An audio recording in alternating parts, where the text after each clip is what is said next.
Today we're going to be talking about another method for finding the volume of a solid of revolution, and this method is called using cylindrical shells.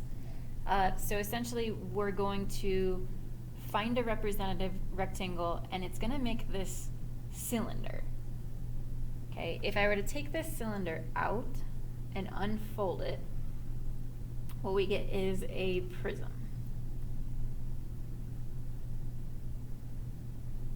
Okay, so if I were to take that out, unfold it, this is what we have.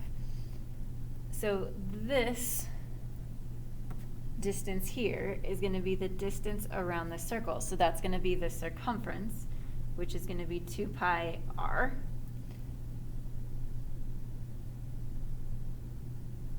Which is going to equal 2 pi, since the radius, if we're going around the y-axis here, is this distance here, that's going to be the x value.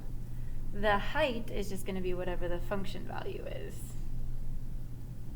And then this dimension here is our small distance, so my dx.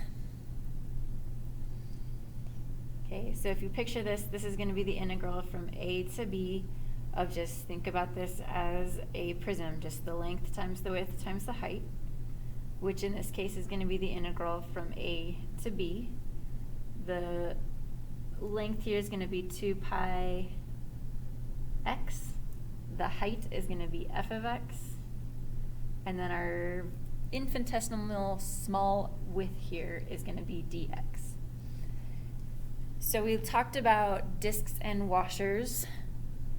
Now we have cylindrical shells. So when do you use these?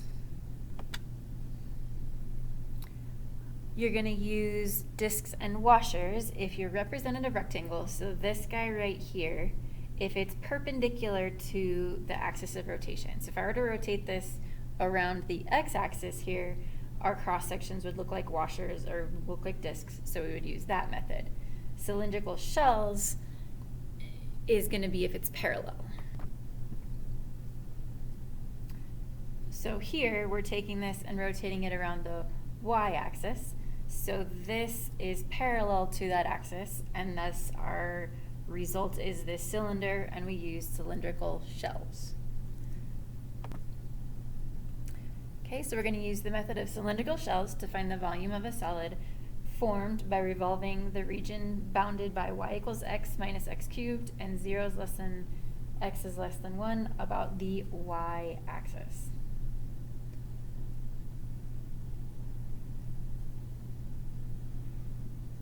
Okay, so if I factor this out, this is going to be 0 at 0 and 0 at 1, and you can graph this if you need to. But we're going to end up with something that looks like this. Okay, so we're revolving this around the y-axis. Okay, so you're going to end up with kind of a bundt cake kind of looking thing.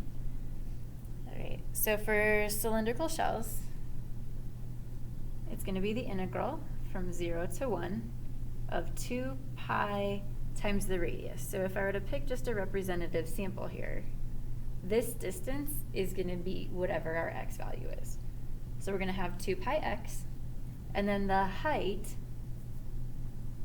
of this is going to be x minus x cubed. Okay, again, in your homework, you can just type this in your calculator and go from there, but we'll go ahead and do the calculus. I'm going to pull the 2 pi out, and you can always do that. And then I'm going to multiply this x through. So we're going to have x squared minus x to the 4th. So we're going to have 2 pi times 1/3 x cubed minus 1/5 x to the 5th from 1 to 0. So when I plug in 1, this will be 1/3 minus 1/5. Plug in 0, we get 0. So this would be 5/15 minus 3/15 is 2/15 times 2 pi. It's going to be 4 pi over 15.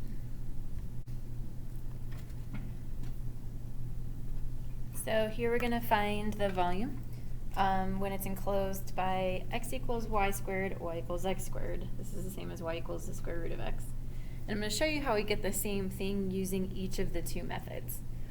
And in some cases, it might make more sense to use one method or the other. Sometimes it really doesn't matter. So if I have y equals square root of x and y equals x squared, we have a region that kind of looks like this. We're revolving this around the y-axis. Okay. So with discs and washers, our section, our representative rectangle is perpendicular to the axis that we're rotating it on. So if I were to take cross sections here, we'd end up with these washers, and we're integrating the area of those, or the volume of those. So this is where we have the outside circle minus the inside circle. So this is going to be the integral. We're going from 0 up to 1 of the outside circle pi r squared. So the outside radius is this distance here, the x value, which is going to equal y.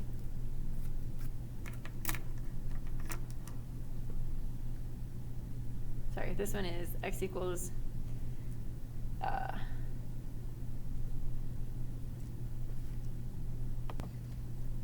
sorry, this is x squared equals y. So this is going to be x equals the square root of y. Because this is the parabola. So y equals x squared turns into x equals the square root. So we're going to have the square root of y squared minus the inside radius. This one is the x equals y squared.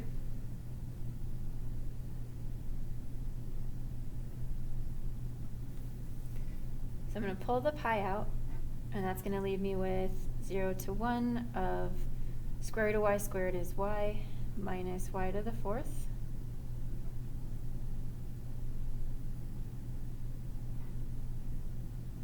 So we're going to have pi times 1/2 y squared minus 1/5 y to the 5th, which is going to be pi times 1/2 minus 1/5. Our common denominator here would be 10. So we'd have 5 halves minus 2 halves, which is 3 tenths. So we have 3 pi over 10. The second one, the picture is exactly the same.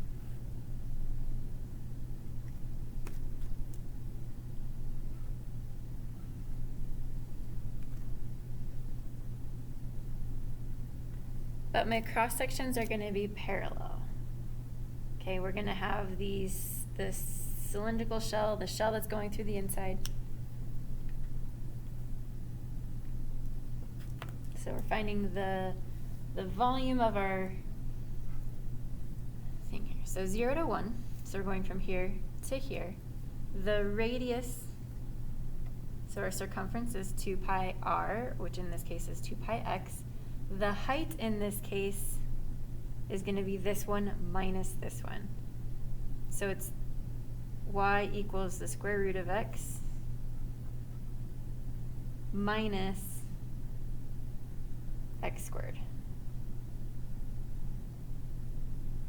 So I'm going to pull the 2 pi out.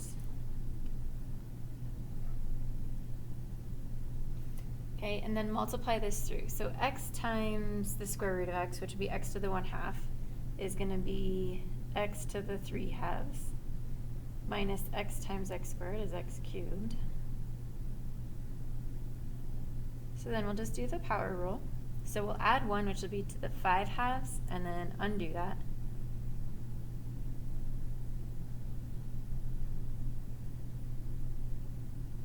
So 2/5 x to the 5 halves minus 1/4 x to the 4, evaluated from 0 to 1.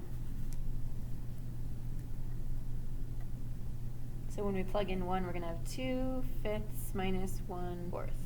So our common denominator here is going to be 20. So we're going to have 8/20 minus 5/20 is 3/20.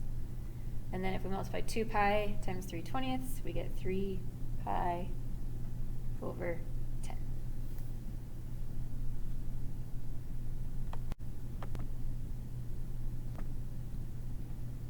So we're going to use cylindrical shells to find the volume of the solid generated when the region enclosed by x equals 2y, or we can rewrite that as y equals x over 2, or 1/2, y equals 2, y equals 3, x equals 0 is revolved around the x-axis.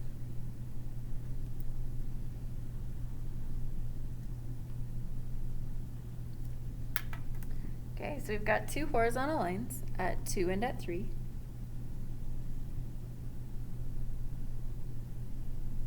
Okay, and then we have the line x equals 2y, or y equals 1/2 x.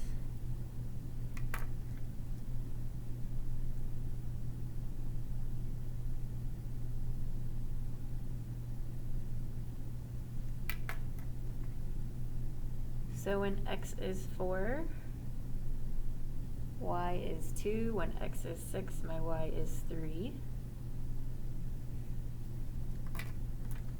So my region is this one. And we're revolving this around the x-axis. So we're going around here.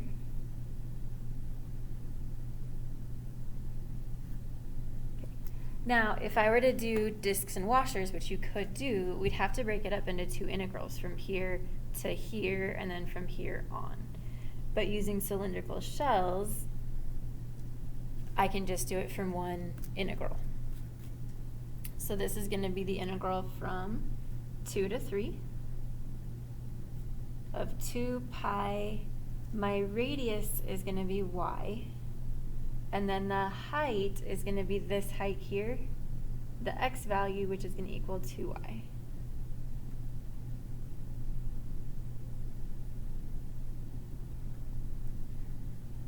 Okay, from here on out, I'm going to pull out 2 pi and this 2. So I'm going to have 4 pi times the integral from 2 to 3 of y squared.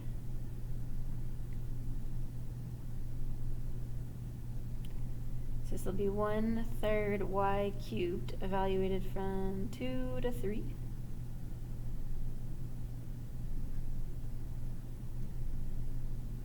So we're going to have 3 cubed minus 2 cubed, which is going to be 27 minus 8 is 19. 19 times 4 is 76.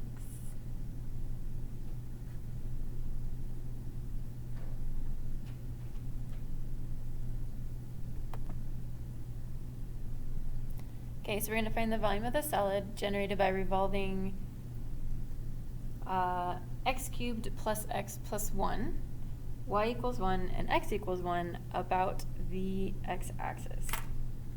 Or about the y-axis, x equals 1, x equals 3, x equals -3. So we're going to see a bunch of different things here.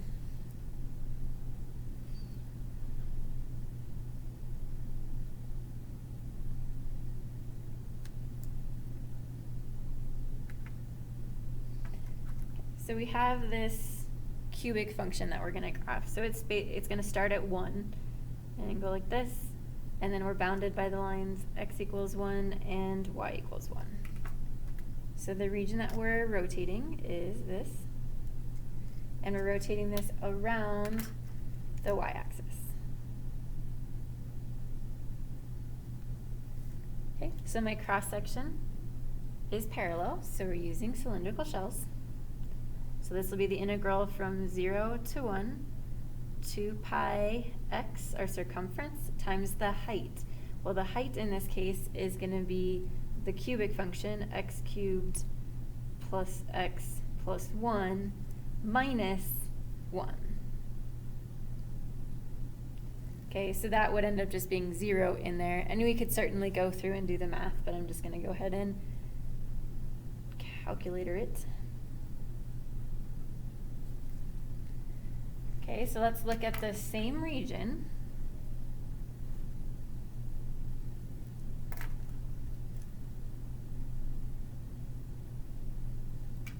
But now we're revolving it around the line x equals 1.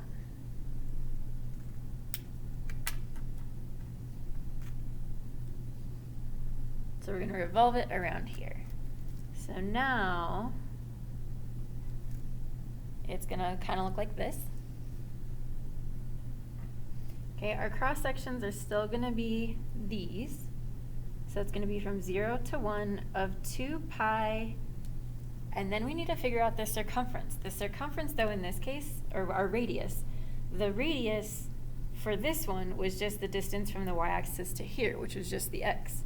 Here, this distance is x, but the radius is going to be this one here. So the radius is going to be 1 minus whatever x is. Times our height is still going to be the same thing.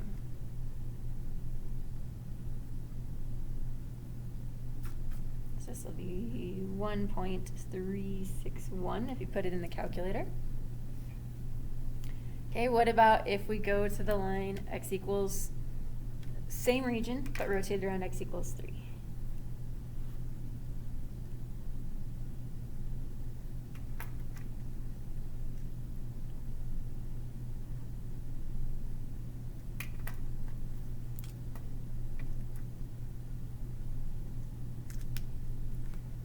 Okay, so rotating it around x equals 3 now. Okay, so again, this is just going to change the radius for calculating the circumference. So 2 pi, the radius is this distance here. Okay, well, if this distance is x, this distance is going to be 3 minus x. Our height is exactly the same, though.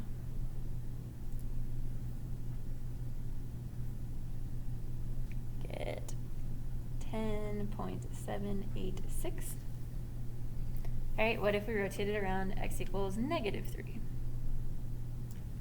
So I'll draw my picture again.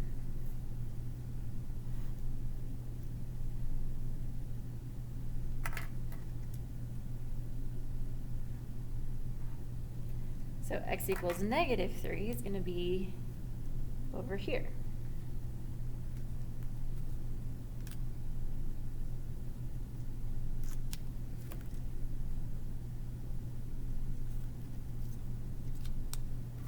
So again, the height's going to be the same, but how we calculate the radius is going to be different. So 2 pi times our radius.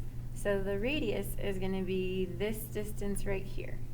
Well, this distance is x, so this one's going to be x plus 3 for the radius from the center to wherever we're at. Height is exactly the same.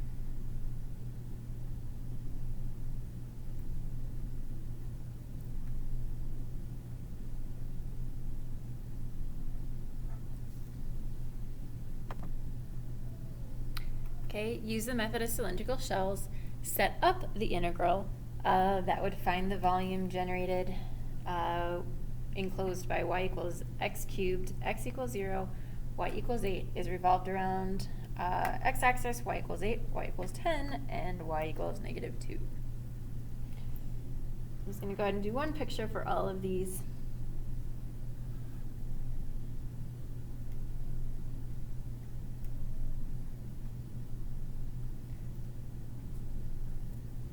So y equals x cubed is 0, 0, 1 is at 1, 2 is up at 8. Okay, and we're enclosed by the line x equals 0, so the y-axis, and y equals 8. So the first one we're going to rotate around is the x-axis.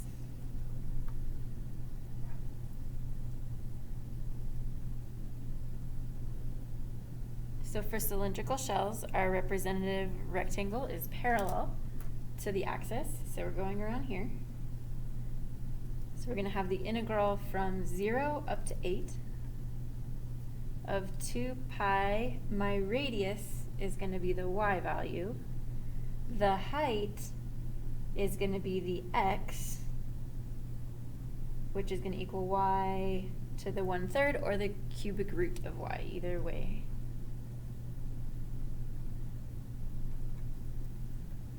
Okay, what if we were to rotate this around the line y equals 8? Okay, this line here. So just like the last problem, the height is always going to be this distance here, the height of the cylinder. The radius, though, is going to be different. So if we're rotating around here, my radius is this distance.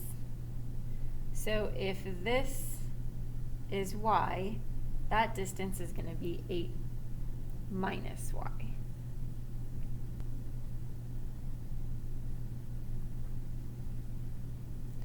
Y equals 10, so if we're up here,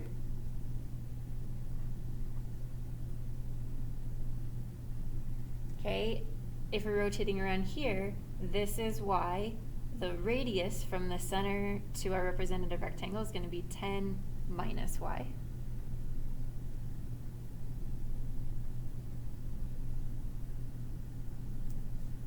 And then y equals -2, so if we're down here, the radius is going to be this distance.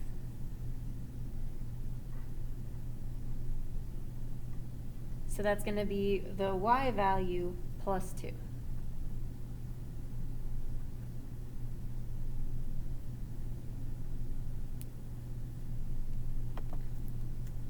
Okay, the region in the first quadrant is between the x-axis and y equals 6x minus x squared is rotated around the y-axis. So now we're going to find which of these is correct. Now this one's kind of, the trick here is drawing our picture and then deciding what would be, what method we'd want to use and which one of these then correctly matches that. So here my zeros are going to be at 0 and at 6. And then this is an upside down parabola. It's going to be like this. So if we're rotating this around the y-axis, we wouldn't want to use discs and washers because I couldn't represent this and this as two different functions because we'd want this minus this. So our cross sections are going to be like this, which means it's parallel to the axis, which means we're going to use shells. So this is going to be the integral from 0 to 6 of 2 pi. My radius is going to be x. And then the height is just going to be 6x minus x squared, which is b. So that's how we can use cylindrical shells to find the volume of a solid of revolution.